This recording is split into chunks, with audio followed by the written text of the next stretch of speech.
Est-ce qu'il y a des amoureux de la prière en ce lieu? Oh, oh, oh. Ah, ah, ah,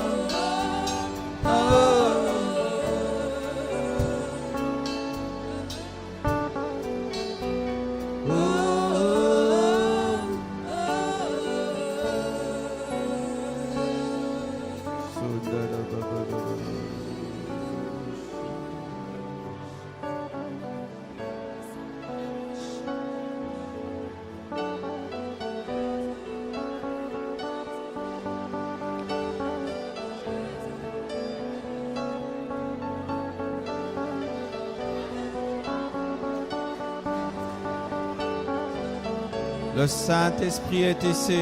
L'Esprit de prière est là. Oh,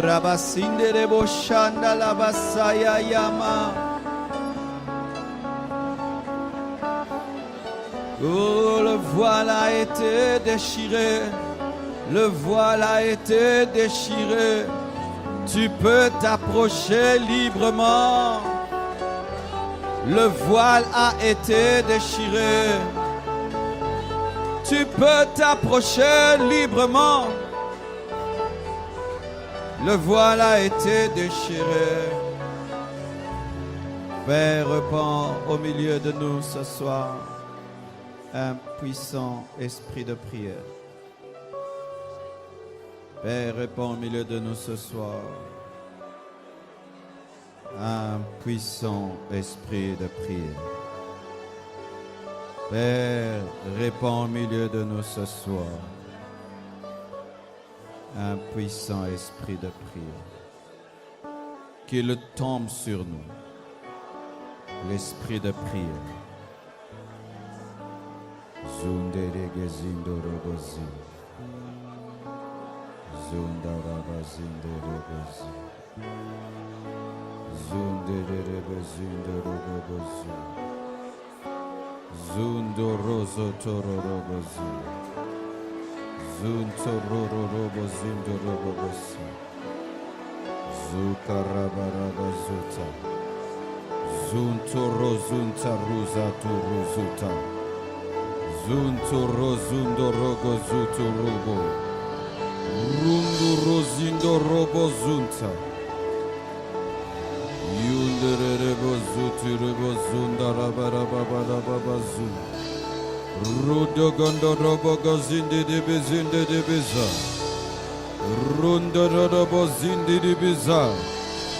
Zundarabazundarabagunda. Rundarabagaragazindirebeza. Shuragamazagandaragazea. Robobozaya. Hallelujah!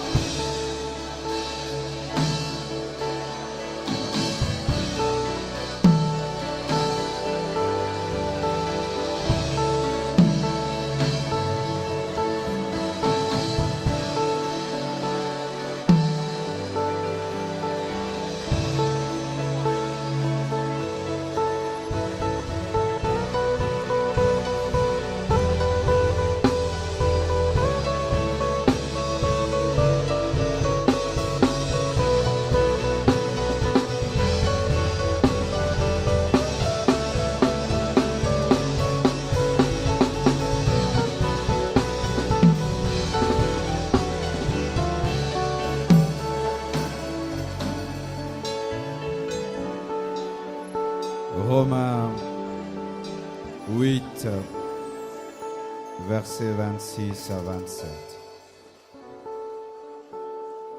Romains 8, versets 26 à 27. De même aussi, l'Esprit nous aide dans notre faiblesse, car nous ne savons pas ce qu'il convient de demander dans nos prières. Mais l'Esprit lui-même intercède par des soupirs inexprimables. Et celui qui sonde les cœurs connaît la pensée de l'Esprit, parce que c'est selon Dieu qu'il intercède en faveur des saints.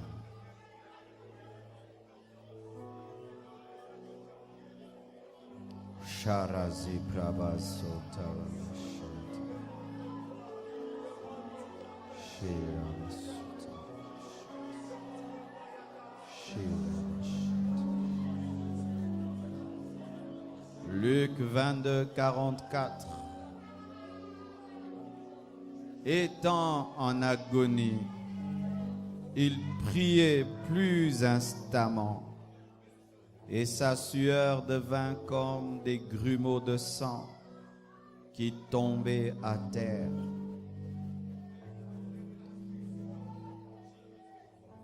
Galates 4, 19.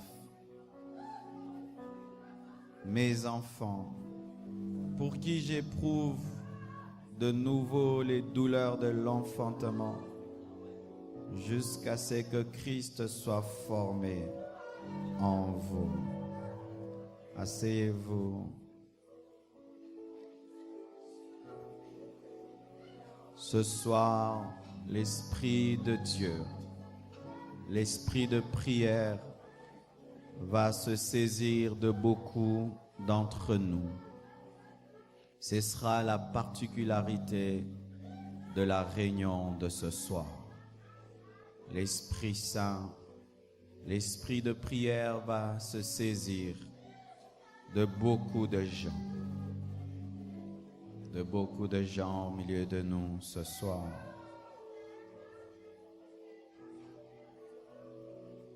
Je vais vous parler de l'aide de l'Esprit dans la prière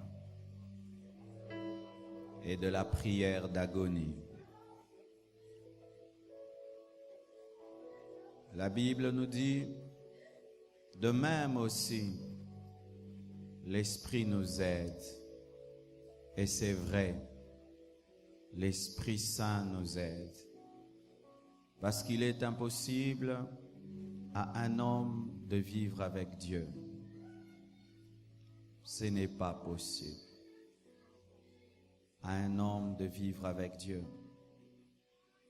Déjà, l'homme vivre avec un autre, c'est difficile. Mais alors, vivre avec Dieu, un Dieu que tu ne vois pas, qui t'a créé, il est tellement grand. Comment tu peux vivre avec un tel Dieu? Il faut qu'on t'aide. C'est pourquoi le Saint-Esprit est venu nous aider. Parce que ce n'est pas facile de vivre avec Dieu sans le Saint-Esprit. Je ne sais pas ce que serait la vie chrétienne sans le Saint-Esprit. Ce serait impossible. L'homme ne peut faire même pas un seul pas avec Dieu sans le Saint-Esprit. Impossible. Il nous aide, le Saint-Esprit, dans beaucoup de choses, mais il nous aide aussi dans la prière. Il nous aide dans la prière parce que nous sommes faibles dans la prière. Et il faut reconnaître que tu es faible pour qu'on t'aide. Le Saint-Esprit n'aide pas les gens forts. Tous les grands hommes de prière sont faibles. Les grands hommes de prière ne sont pas des hommes forts. Ce sont des hommes faibles qui reconnaissent qu'ils ne peuvent même pas faire 2 minutes dans la prière sans l'aide du Saint-Esprit. Qui reconnaissent qu'ils ne peuvent pas trouver les bons mots, les bonnes phrases à dire à Dieu sans l'aide du Saint-Esprit. L'aide du Saint-Esprit n'est donnée qu'aux faibles, pas aux forts. Si ici, tu te considères comme étant fort, le Saint-Esprit ne peut pas t'aider. Il aide seulement les faibles. Ceux qui disent « aide-moi ». Aide-moi à prier. Je ne sais pas prier. Certes, je suis intelligent, mais je ne sais pas prier. Certes, je connais beaucoup de versets bibliques, mais je ne sais pas prier. Parce qu'avoir les versets bibliques, ce n'est pas toujours savoir prier. Le Saint-Esprit aide les faibles. Ce sont les personnes faibles qui prient beaucoup. Les personnes fortes ne savent pas prier, ne peuvent pas arriver à prier. Parce qu'un verre qui est déjà rempli ne peut être rempli. Il faut que tu reconnaisses ton vide, ton incapacité. Même si tu as prié 10 heures du temps, tu as fait un long jeûne un jour, mais tu te tiens toujours devant Dieu comme un bébé, comme un enfant, qu'il t'aide encore. Il nous aide dans nos faiblesses. Quelles sont ces faiblesses dans lesquelles le Saint-Esprit vient nous aider? Il vient nous aider dans notre fragilité. L'homme est fragile. Je ne sais pas si ça t'arrive, mais des fois tu veux t'agenouiller pendant longtemps et puis tu as mal au genou. Tu veux te tenir debout. Des fois tu veux être concentré, mais tes pensées, tout d'un coup, commencent à se promener. Tu aimerais bien prier, mais ta tête refuse de prier. Des fois même, tu ne sais pas trouver les paroles. Tu ne sais pas trouver les bons mots. Des fois, tu aimerais aussi lever les mains longtemps, mais après, tu as mal. Tu les abaisses. Des fois, c'est l'environnement dans lequel tu es qui t'empêche de prier. Il y a tellement de bruit que tu n'arrives pas à prier. La faiblesse. Mais pas seulement cette faiblesse liée à notre nature. Nous avons une autre faiblesse. Nous ne connaissons pas la volonté de Dieu. Quand nous prions, nous ne connaissons pas sa volonté. Nous ne savons pas ce qu'il veut. Alors que Dieu n'exauce que ceux qui prient dans sa volonté. Si tu ne pries pas dans sa volonté, il ne va jamais t'exaucer.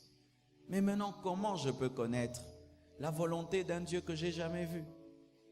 Comment je peux connaître la volonté d'un Dieu que je n'ai jamais touché?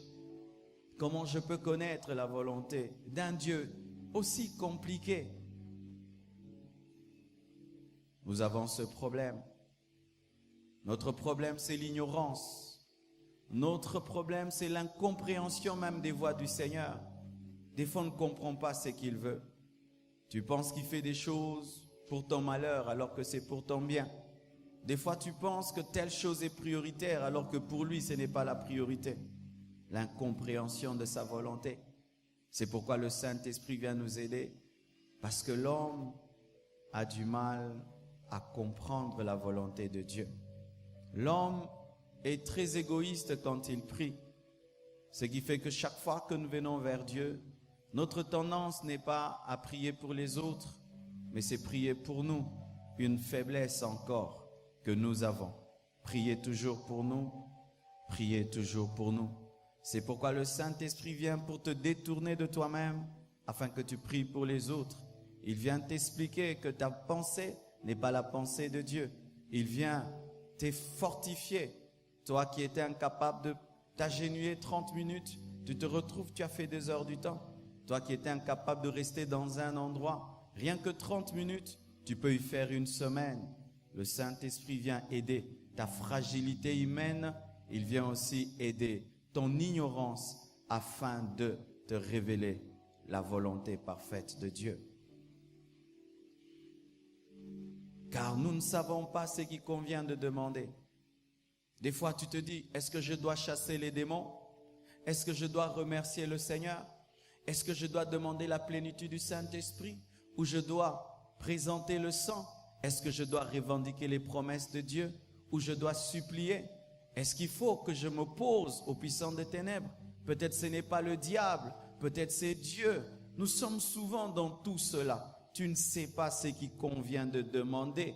Est-ce que c'est le temps de l'accomplissement de la promesse ou je dois encore attendre? Est-ce que je dois d'abord prier pour le matériel, ensuite pour le spirituel? Nous ne savons que demander. il faudrait que tu reconnaisses cela.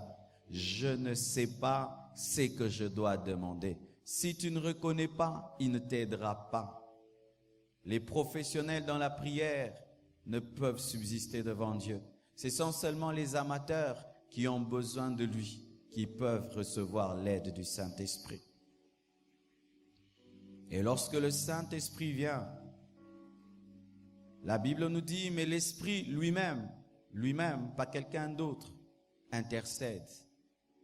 Jésus-Christ est l'intercesseur auprès du Père, à la droite de Dieu le Père, l'intercesseur extérieur, mais le Saint-Esprit est l'intercesseur intérieur. Nous avons deux intercesseurs divins. Jésus à la droite de Dieu le Père, hors de nous qui intercède, et le Saint-Esprit qui est en nous qui intercède. Le Saint-Esprit lui-même. Et j'aimerais que vous compreniez que quand on dit que le Saint-Esprit intercède, c'est dire que c'est Dieu qui intercède. Et quand Dieu intercède, son intercession est parfaite.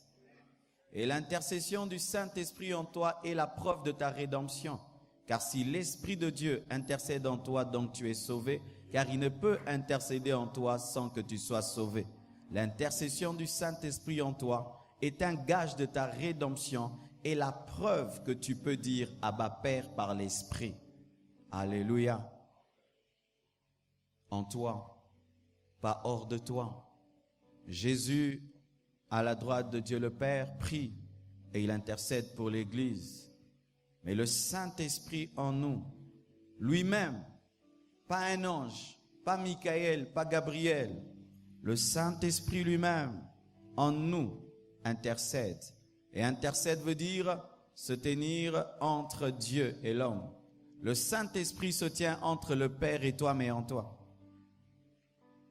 Il se tient entre le Père et toi, mais en toi, le Saint-Esprit. Il intercède pour toi parce que tu ne sais pas prier, parce que tu ne sais pas ce que tu dois demander, parce que tu ne maîtrises pas la volonté de Dieu, parce que tu n'as pas assez d'énergie et de force. Le Saint-Esprit vient t'aider. Mais comment il le fait? Est-ce qu'il parle dans ta bouche? Est-ce qu'il cite la Bible? La Bible dit que lorsque l'Esprit lui-même intercède, il intercède par des soupirs.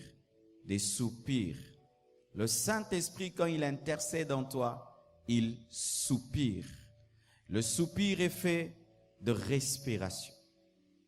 Quand on soupire, on respire. Le Saint-Esprit, lorsqu'il intercède en toi, il soupire seulement. Et la Bible dit que ce sont des soupirs inexprimables. Inexprimables, ça veut dire des soupirs qui n'ont pas de langage. Le Saint-Esprit, lorsqu'il intercède en toi, il n'utilise pas le langage. Ça veut dire il fait des prières que tu n'entends pas, mais que tu peux sentir. Vous comprenez ce que je dis? Il fait des prières que tu n'entends pas, mais que tu peux sentir, parce que tu peux sentir l'Esprit de Dieu soupirer, mais sans entendre ce qu'il dit, parce qu'il ne parle pas ton langage humain, il parle un langage divin. Car Dieu n'entend pas que le langage fait des articles et des mots, il entend aussi le langage des soupirs. Je veux répéter ce que je dis. Dieu n'entend pas seulement le langage des phrases, des mots, mais il entend aussi le langage des soupirs. Et lorsque l'Esprit de Dieu intercède pour toi, il ne dit pas ton nom, il ne dit pas des choses, mais il soupire en toi, mais il parle, mais pas ton langage, c'est pourquoi tu ne peux pas entendre, mais Dieu entend. Et la Bible dit, Dieu qui sonde ton cœur peut sonder l'esprit qui le sonde. Ainsi, l'Esprit de Dieu qui sonde Dieu te révèle la pensée de Dieu, et l'Esprit de Dieu que Dieu sonde lui permet de t'exaucer parce que lui qui est dans ton cœur parle pour toi dans ton cœur. Ainsi, la capacité de l'Esprit de sonder Dieu me révèle sa volonté, et la capacité du Père de sonder l'Esprit fait que je sois exaucé parce qu'il peut entendre le soupir inexprimable. C'est pourquoi lorsque vous priez, sachez que vous n'êtes pas seul. sachez que vous n'êtes pas seul quand vous priez. Il y a quelqu'un qui prie avec vous. Et dans le langage, selon les Grecs, lorsqu'on veut parler de l'aide du Saint-Esprit lorsque nous prions, on donne cette image, c'est quelqu'un qui est en train de transporter quelque chose de lourd, mais quelqu'un d'autre vient l'aider en transportant ce qui est plus lourd.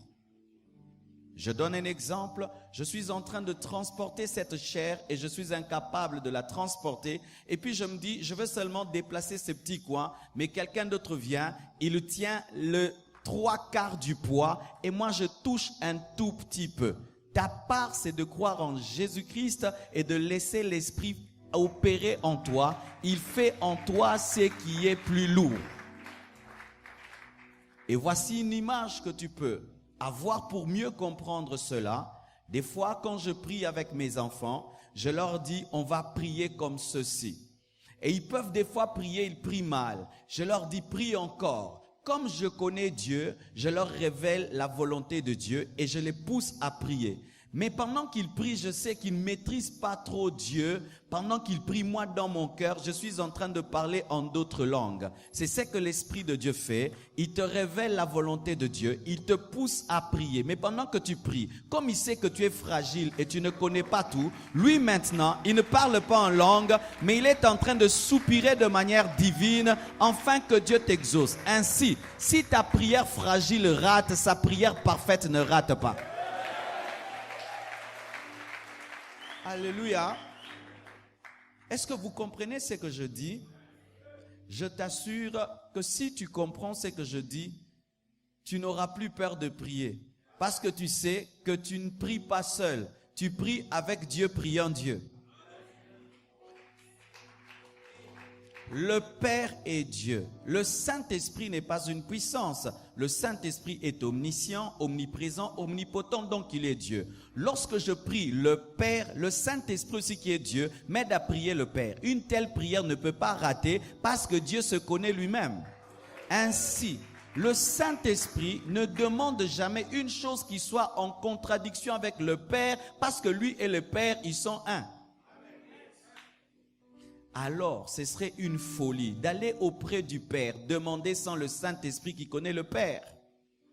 C'est pourquoi Jésus a dit, « Il vous est avantageux que je m'en aille, afin que vienne un autre moi-même. » C'est-à-dire un autre consolateur. Pour dire un autre consolateur, donc l'autre aussi était un premier consolateur. Seul un consolateur peut remplacer valablement un autre consolateur. Ainsi, le Saint-Esprit dans ta vie est la présence spirituelle de Jésus qui est à la droite de Dieu le Père. Ainsi, tu ne peux entrer en possession de ce que Christ a fait pour toi sans collaborer avec le Saint-Esprit, car c'est lui qui était là alors que Jésus te sauvait, alors qu'il ressuscitait et qu'il disait tout est accompli, et il maîtrise les versets que tu dois présenter mais que tu ne connais pas encore. Alléluia. C'est pourquoi des fois tu es étonné des résultats de tes prières où tu dis, je n'ai prié que comme ça, mais comment je suis exaucé? Il y avait le soupir. Il y avait le soupir. Moi, j'aimerais être sincère. Des fois, je suis étonné par mes exaucements. Où je prie pour une chose et des choses qui se font infiniment, abondamment, au-delà de ce que je pense. Pourquoi? Il y avait le soupir de l'Esprit qui avait sondé le cœur de Dieu et que le Père avait sondé. Ainsi, bien-aimé, dans tes prières imparfaites, il y a toujours le filigrane de la prière parfaite. Dans chaque billet, il y a un filigrane. Et il y a toujours le filigrane de la prière du Saint-Esprit dans tes prières. Parce que, en soi, ne dis jamais je prie. Dis toujours nous prions parce que tu ne pries jamais seul. Tu ne pries jamais seul. Je répète, tu ne pries jamais seul. Je répète, tu ne pries jamais seul. Est-ce que vous comprenez? Vous ne priez jamais seul. Vous priez avec le champion de la prière. Alléluia. J'ai envie de prier. J'ai envie de prier. Tu pries avec le champion de la prière, avec le champion de l'intercession, qui est capable de bouleverser les choses que par des soupirs, par des soupirs, par des soupirs, par des soupirs. Et lorsque tu deviens très intime au Saint-Esprit, tu vas commencer à sentir lorsqu'il soupire. Et tu peux même tressaillir. Ah, quoi? Ah, tu es au bonde là. À 5 lignes, habité. La vie chrétienne est belle. Toi qui as peur de prier dans le noir, je vais te donner la vraie image. Tu as peur de prier le Père qui a créé la lumière et qui éclaire les ténèbres avec Dieu à côté de toi, ayant peur du petit Satan. Tu es devant le Père, le Tout-Puissant, qui peut éclairer les ténèbres par sa parole avec le Saint-Esprit qui est Dieu en toi. Vous deux, vous priez ensemble, mais tu as peur des ténèbres que Dieu peut éclairer rien que par sa parole. Et tu as peur de qui? D'un sorcier qui peut t'attaquer dans la présence du Père et du Saint-Esprit qui t'accompagne. C'est une insulte. C'est une insulte. Lorsque tu viens devant Dieu, tu n'es jamais seul. Il y a toujours quelqu'un. Mais ton problème, tu n'es pas conscient de lui. Ça t'arrive de fois, tu parles et tu entends quelque chose qui te dit tais-toi. Ce n'est pas toujours l'esprit de lourdeur, c'est le Saint-Esprit. Les gens charnels vivent des lourdeurs et des attaques. Mais quand tu deviens spirituel, le silence n'est pas de la lourdeur. Tu lui donnes une passe afin qu'il puisse soupirer.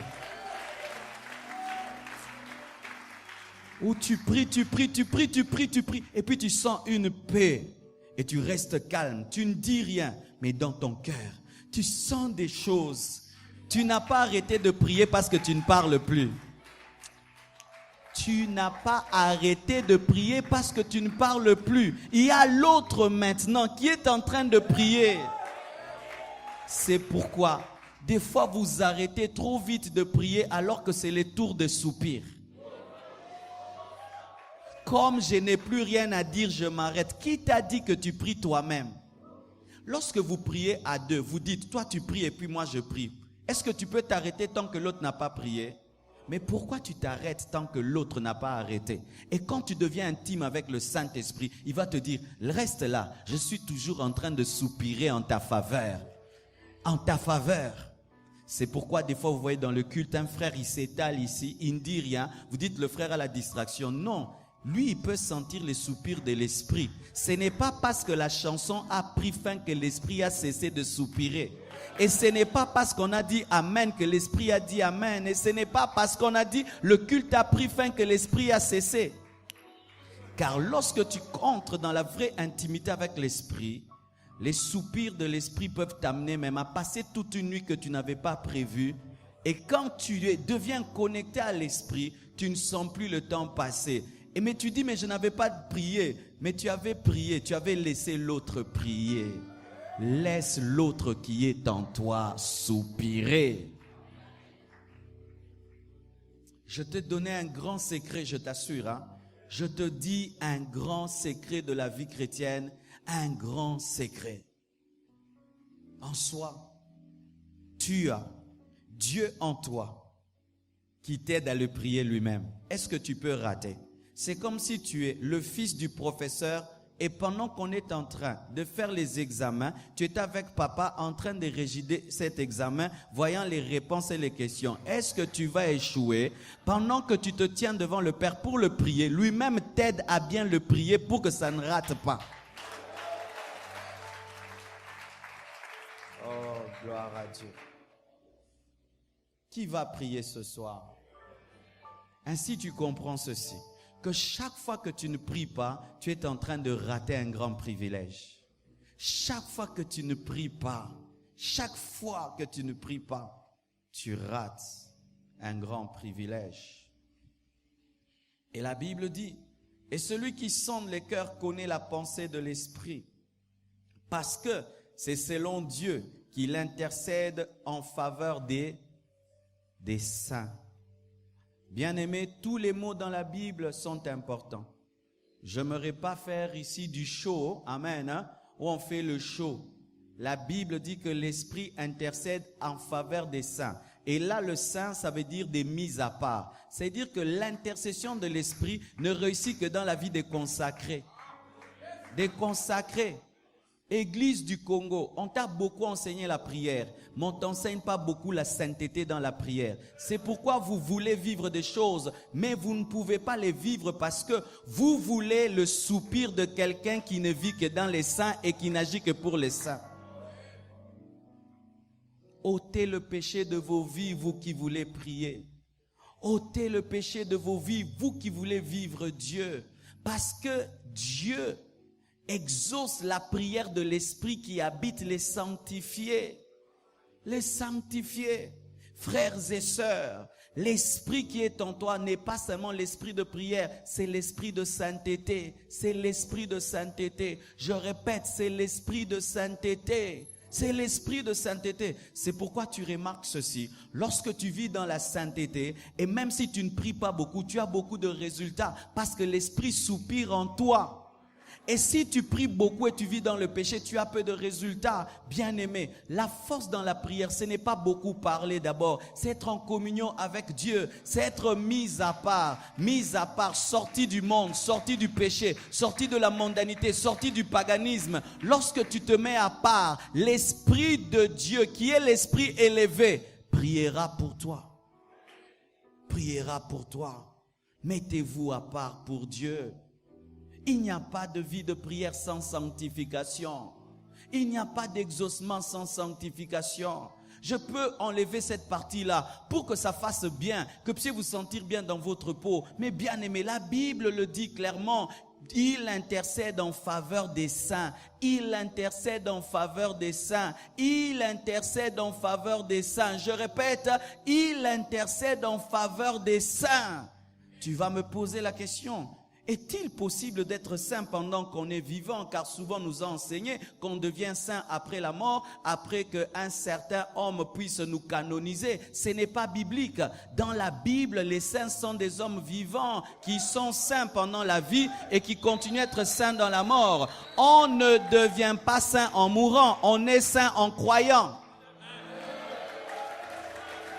Je suis Saint Marcelo, Saint Mala, Saint Marc, alléluia, Saint Willy, vivant et sans canonisation. Je répète, sans canonisation. La Bible dit, il intercède pour les saints. Est-ce qu'il intercède pour les morts? Les saints dont on parle là, ce sont des morts? Je dis, est-ce que ce sont des morts? Ça veut dire que la Bible révèle ceci, que lorsque tu crois en Jésus et tu marches selon la parole, tu es déclaré saint. La sainteté de Jésus t'est imputé. C'est pourquoi, bien-aimés, ne recherchez pas des choses après la mort, vous les avez déjà.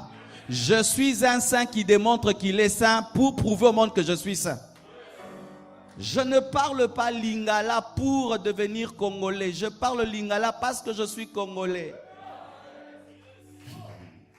Je ne pratique pas des œuvres de justice pour être saint. Je pratique des œuvres de justice parce que je suis saint.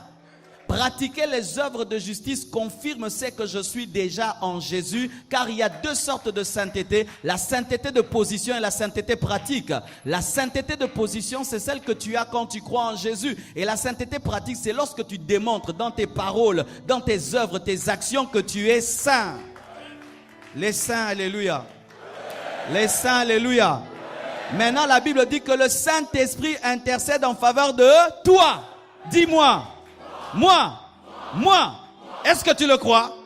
Et parle en d'autres langues. Irabababa.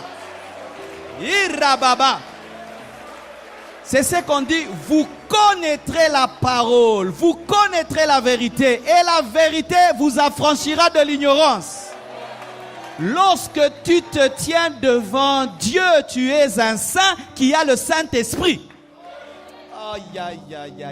Et qui se tient devant le Dieu saint.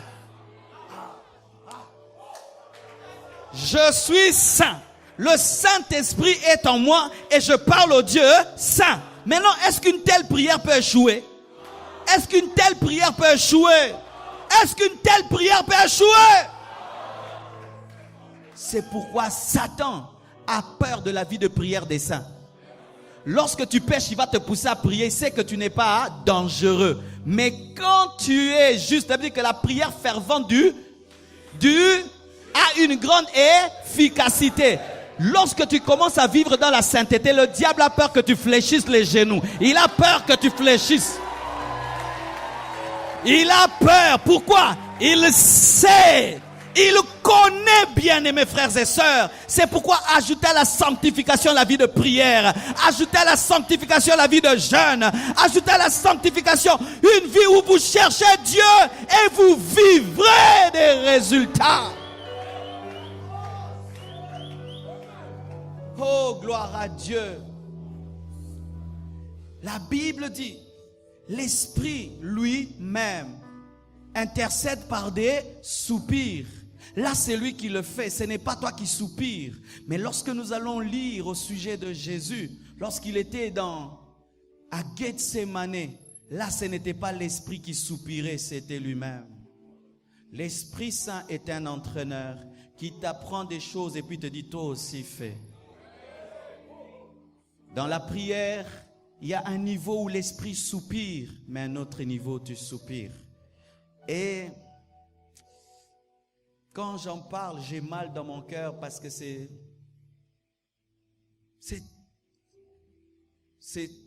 très profond. Toutes les mamans qui sont ici, si elles vous racontent comment elles ont accouché, c'est vrai, les enfants sont là.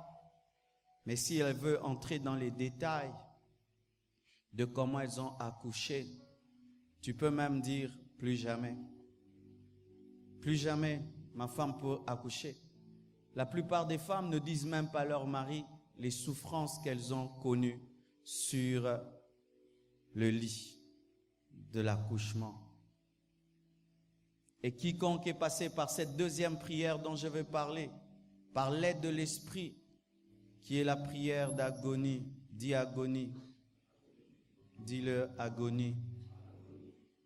La Bible dit, Jésus étant en agonie.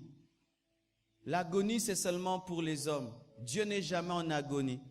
L'agonie de Christ à Gethsémane, la révélation qu'il était totalement Dieu et totalement homme. Notre Sauveur est à 100% Dieu et 100% homme. Comment ça s'explique? Ça ne s'explique pas, mais c'est comme ça. Ça ne s'explique pas, mais c'est comme ça. Jésus, quand il était à Gethsémane, il était en agonie. L'agonie de quoi? Il vivait dans le présent, le futur. La prière d'agonie te fait vivre dans le présent, le futur. C'est ça, la prière d'agonie. Il voyait déjà la croix. Il sentait et vivait la croix avant la croix. Il sentait l'abandon du Père avant le temps. Et il agonisait avant. Il voyait déjà cette coupe, la croix qu'il allait porter. Dans la prière d'agonie, mon frère, tu peux voir un païen qui marche, tu le vois en enfer. Tu le vois marcher, mais tu le vois en enfer.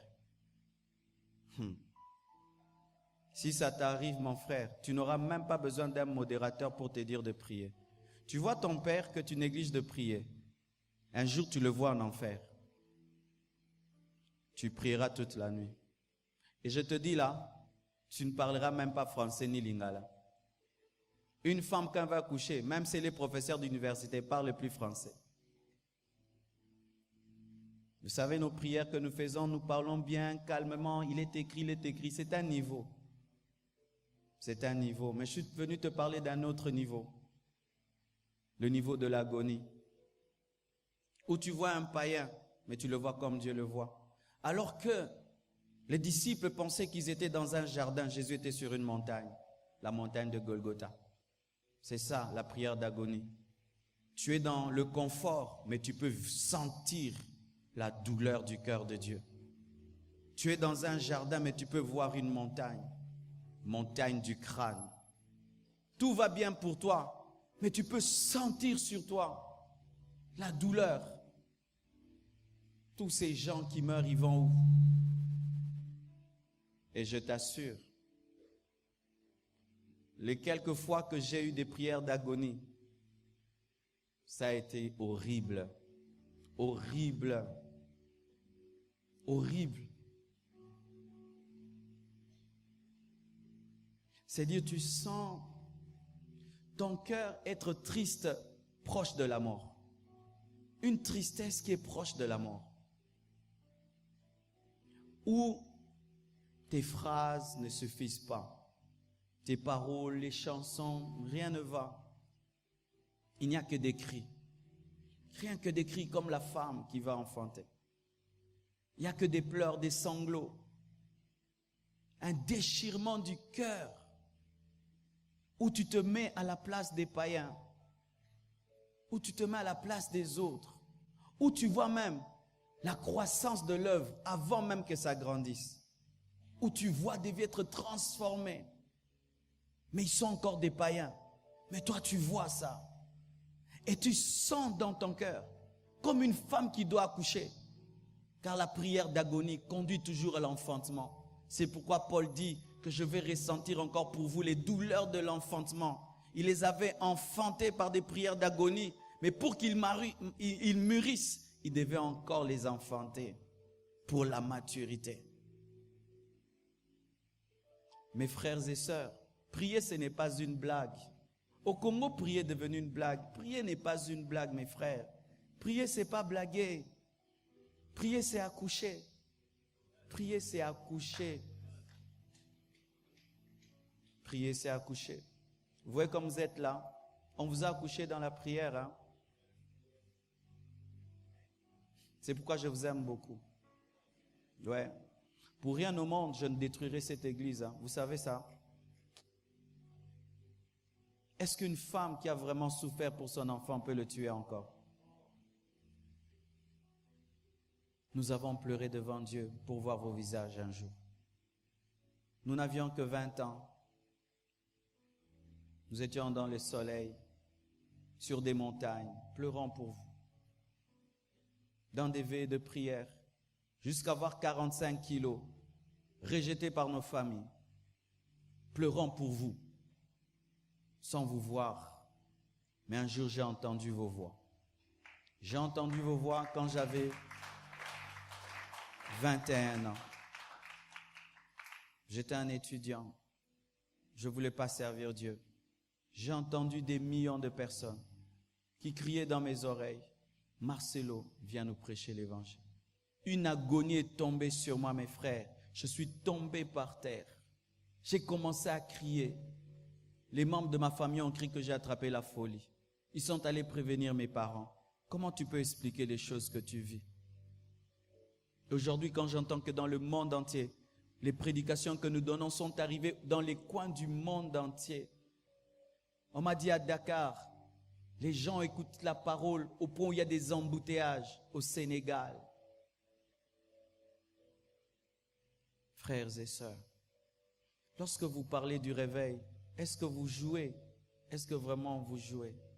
Si vraiment c'est le réveil que vous cherchez, vous devez faire des prières d'agonie.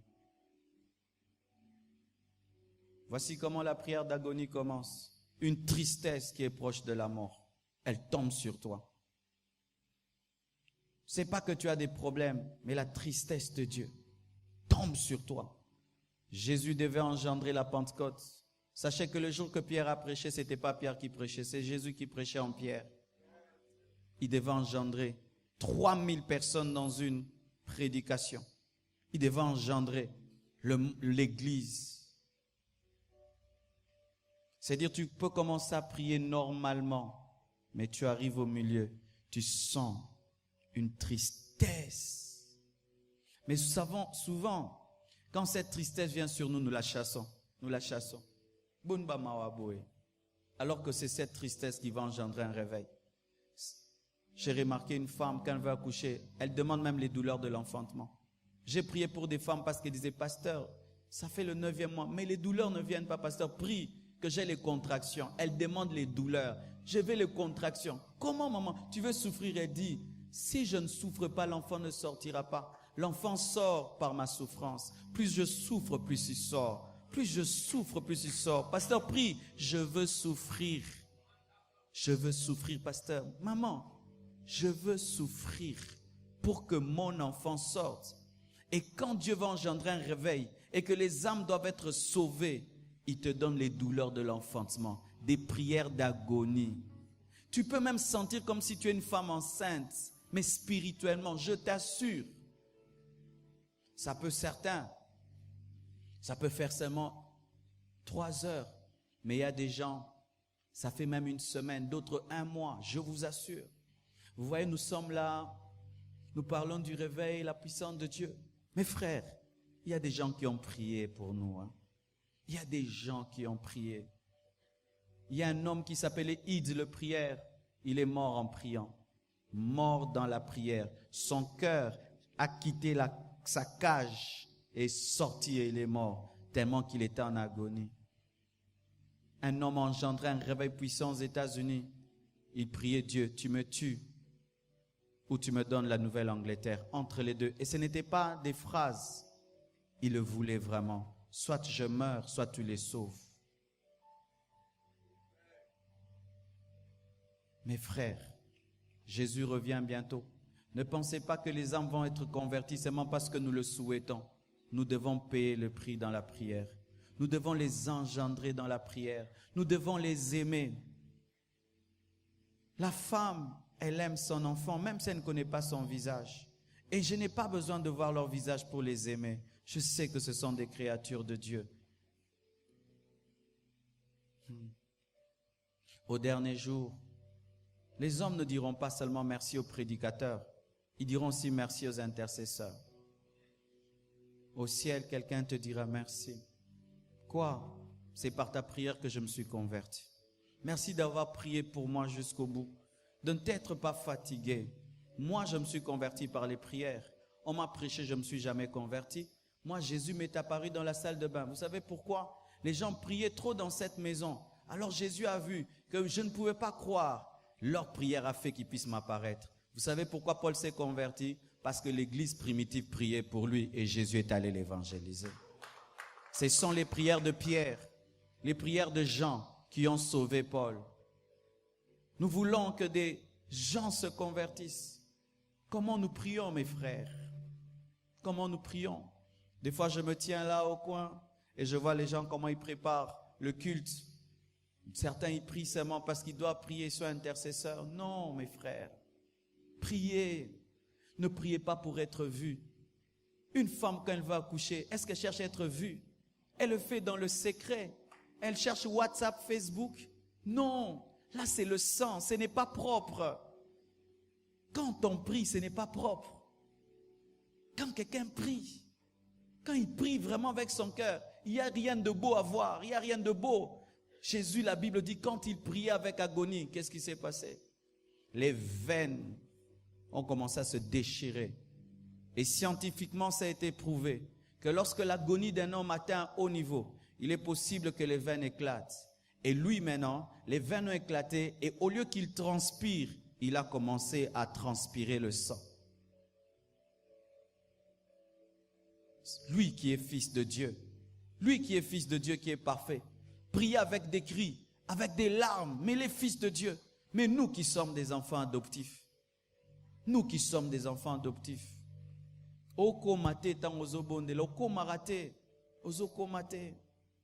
tu pries, mais quand tu vas arriver, tu laisses, tu as peur. Oui, parce que l'intimité, c'est comme des fois un trou où tu sens que Dieu veut te happer. Il veut te rendre prisonnier de lui. Et quand tu t'en approches, tu dis, non. Pourquoi tu as peur? Laisse-toi, abandonne-toi à Dieu. J'avais donné un jour ce message dans une église en France. Et voici, en sortant de l'église, j'ai trouvé une Française en train de crier comme si elle avait mal au ventre. Elle pleurait sur la France. Elle pleurait sur la France. Une jeune fille, je crois, de 20 ans. Elle pleurait. Le culte avait pris fin. Tout le monde était normal. Mais un fardeau pour ses frères était sur elle. Elle s'est rendue compte que l'église était remplie des Africains, mais il n'y avait presque pas de Français. Et un fardeau est tombé sur elle. Et on alla dans le parking. J'ai trouvé un jeune. Il a pris son volant pour sortir. Il n'arrivait pas. Le fardeau l'a pris. Il a commencé seulement à klaxonner. À klaxonner. Frères et sœurs, vous voyez ces aînés de la foi que nous critiquons aujourd'hui. Ils ont prié pour nous. Ces aînés-là, aujourd'hui nous les critiquons. Moi je connais comment ils priaient, ces hommes-là. Ils entraient dans des chambres avec des bouteilles d'eau, et puis s'enfermaient, et puis prenaient la clé et la jetaient. Et disaient, vous ne m'ouvrirez qu'après 21 jours. Si je mourrai, mais vous n'ouvrez qu'après 21 jours. Ils sortaient, faisaient des croisades. Ils n'avaient même pas l'argent pour s'acheter des culottes. C'était les banderoles qu'on coupait et on cousait. Et ils portaient cela. C'était des jeunes. Ils n'avaient pas 30 ans. Et voyez comment ils ont amené un réveil. Aujourd'hui, nous sommes fiers d'être appelés pasteurs. Il y a des gens qui ont payé le prix. Pourquoi tu ne peux pas payer le prix pour les autres? Pourquoi tu ne peux pas payer le prix pour les autres? Orotika ba lo sambo superficiel, okino mukoloni norotika te. Oh bondeli, mais toi-même tu sais que j'ai été superficiel. Toi-même tu sais que je suis superficiel dans cette prière. Tu sais. Je vous en supplie. Quand nous disons que cette église atteindra 10 000 membres, c'est vrai. Ça arrive à 10 000, même à 20 000. Parce qu'il y a trop de païens. Mais pensez-vous qu'ils viendront seulement? Le jour qu'on a reçu les nouveaux venus, on leur a posé la question, comment vous vous êtes retrouvés ici? Certains, vous savez ce qui leur est arrivé? Ils ont eu des apparitions des anges. Certains même des voix leur ont parlé au coin, entre là-bas. D'autres, ils se retrouvaient tellement, viens. Vous pensez que ça arrive par hasard? Il y a des gens qui ont prié. Et voici mes frères et sœurs, une fois que tu as expérimenté la prière d'agonie, ta vie change. Parce que tu auras rencontré le cœur de Dieu. Tu te moqueras jamais plus d'un païen. Tu te moqueras jamais d'un homme qui est en train de se perdre. Parce qu'un jour tu as senti ce que Dieu ressent pour lui, que Dieu l'aime beaucoup. Tous ces païens qui pêchent, Dieu pleure pour eux. Jésus pleure, il pleure. Si Dieu pouvait te montrer le cœur qu'il a pour ce païen qui va mourir demain, mais personne ne l'a évangélisé. Il sait cet homme va mourir, mais personne n'est là. C'est pourquoi je vous prie, mes frères et sœurs, aujourd'hui, à la fin de cette convention, de prier en profondeur. Nous sommes debout, s'il vous plaît, nous allons prier. Alléluia.